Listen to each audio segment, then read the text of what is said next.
When we're talking about trying to help people find their direction in life, becomes a case of saying, okay, if the person knows where they're trying to go, then they have a much better chance of getting there. That might seem like a really obvious point, but a lot of people are so stuck in toxic passivity that they never set an intent, they never set a direction, and then they wonder why their lives don't go anywhere.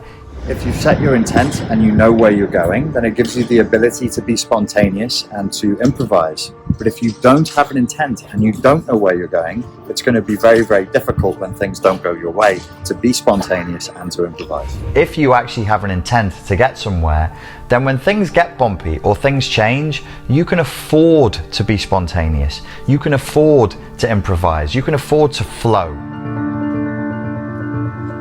It's hard to hit a target that you can't see, but it's impossible to hit a target that you don't have at all. If you have nowhere good to go and something goes wrong, it just fills your whole focus, the whole of your perception fills up, and it just seems like the whole of your life has gone wrong. It doesn't feel like a bump in the road because there's no road. It just feels like bump, and your life is just stuck in that one place. In this time, we have a tendency to focus on the individual and to use psychology. I wonder how helpful that is, and that's somebody coming from a psychological background, to ascribe every challenge, every problem that a person faces in their life as to being something that's in them. I actually think that probably a lot of the problems that we face are collective problems, they're group problems, they're tribal problems, and the solution to them is probably more in the realm of philosophy than in psychology. In a post-ideological age, a time where we live in an ideological vacuum, a kind of a chaos, to try and use psychology instead of philosophy is using the wrong weapon against the wrong target, which can still work, it just doesn't work very well. What tends to happen is it works some of the time, but not all of the time. When I'm talking about philosophy here, what am I saying? Well, look, you already have a map of reality, like it or not. In order to navigate your way through the world, in order to get from the living room to the kitchen, you have a map of reality running inside of your head.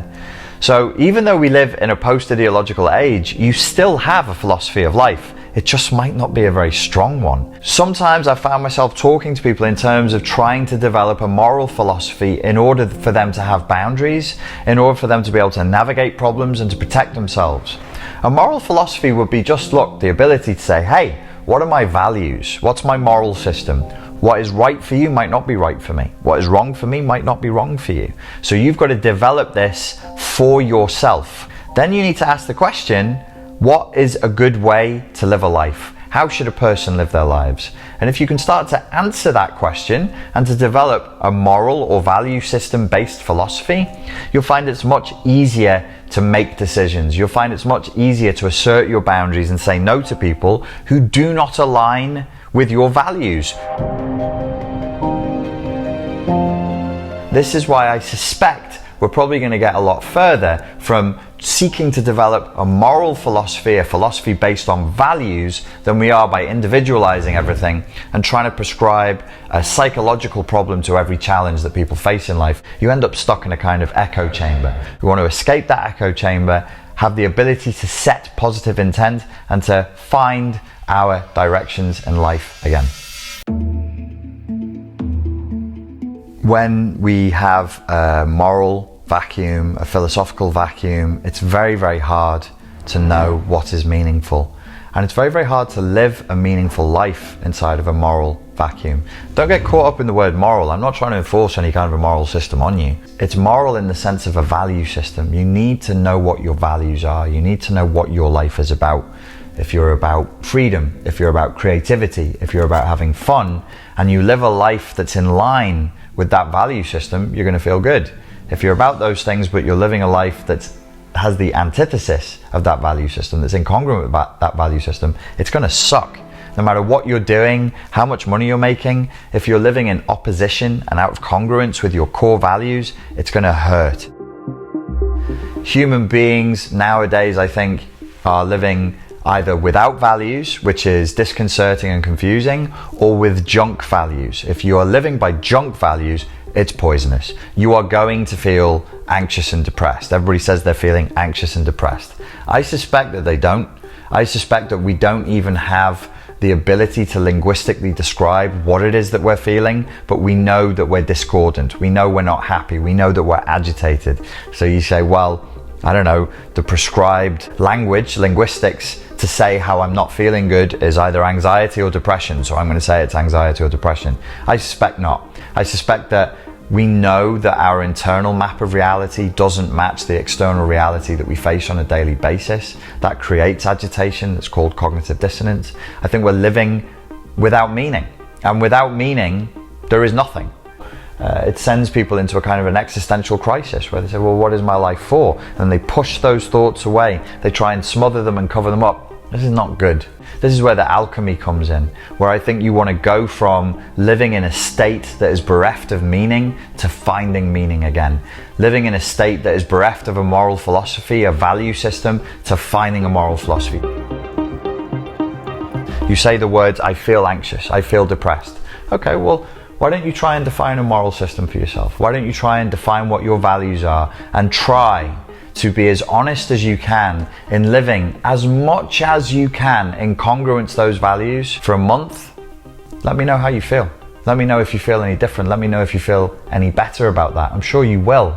Trying to live in accordance with junk values is going to make you feel like junk, for sure. Listen, only dead fish go with the flow. If you want meaning in your life, you're going to have to find what that meaning is, and you're going to have to put meaning into your life. Nobody's going to give it to you. Nobody's coming to save you. Nobody's coming to help you. Don't just go with the flow. Say no, say stop, find meaning, and try your best to live in accordance with that meaning. I'm sure you'll feel better. The idea that not only we could fast forward the process, but that we could just, from the foundations up, just move the individual forward in a way that even they couldn't imagine. I mean, that's what true therapeutic progress feels like. That's what true healing feels like. You're in one state, you're in one reality tunnel, and this version of you is in this particular quantum reality, and then you kind of move into a different reality, metaphorically speaking. You move forward in your life, you change, you emotionally mature, and when you truly mature, you change in ways that you couldn't have predicted. And then you start living a life that you couldn't have even visualized 3 months before, 6 months before, 3 years before. It just wasn't even on the table because you are a new entity. You have a different value system. The engine is running in a new way. It's not even the same engine that you had previously. These are things that can't be faked. I do see people trying to fake their personal enlightenment. Of course they're going to, because of the times we live in. Everything now is about signaling. Everything now is about what you can get away with. Everything now is, what can I signal to the other monkeys in my tribe that I have or that I've done? It's a term from biology, and it relates particularly to hierarchy and mating. And there is a thing called false signaling, where animals will learn, hey, I can get a better quality partner to mate with if I fake my signals and appear to be higher up in their hierarchy than I truly am. This is not something you can fake. When you're talking to somebody and they were in this state, emotionally speaking, and they're now in a new state and they're living in a new way, you feel it in the marrow of your bones. That's just who the person is. And a lot of that comes down to emotion. I believe the true alchemical process is rooted in the emotions. All the pain, all the suffering, all the trauma is there in the emotions. That's the lead, that's the crude material. The noble metal, the gold, is also in emotions. What's the gold? What's the thing that we can aim for? Hope, optimism, cheerfulness, feeling good, feeling happy, living in a state of appreciation, living in a state of lovingness, enjoying the life that you're living. That's the gold. There's nothing higher than that. But notice, both ends of this spectrum are in emotions. There's no avoiding the emotions. That's the reality you live in. That's what you're going to experience somatically. There's nothing more than that. Anything that you want in life, you only want it because of the feelings it can cause you to feel. So the end goal, of course, has to be feelings. Should we be aiming for ecstasy and joy and, optimal states all the time? No, I don't think so. I think it's enough to experience peace. I think it's enough to experience being congruent and living a life where you go like, yeah, this is pretty cool. You see a bit of nature, you go, that's beautiful. I'm living in accordance with my values. I'm not grinding against my values, which really hurts. I'm not being oppressed by anybody. I'm not saying yes to somebody I should be saying no to. I'm not saying yes to my own impulses that I should be saying no to. I'm living at a more peaceful state, in a more peaceful level. I think that's the end goal, and that's the true alchemy. So when we're looking for our direction in life, I think we should have that set in our intent, that we want to experience the peace and contentment that comes from being more in alignment with our values and with our moral system.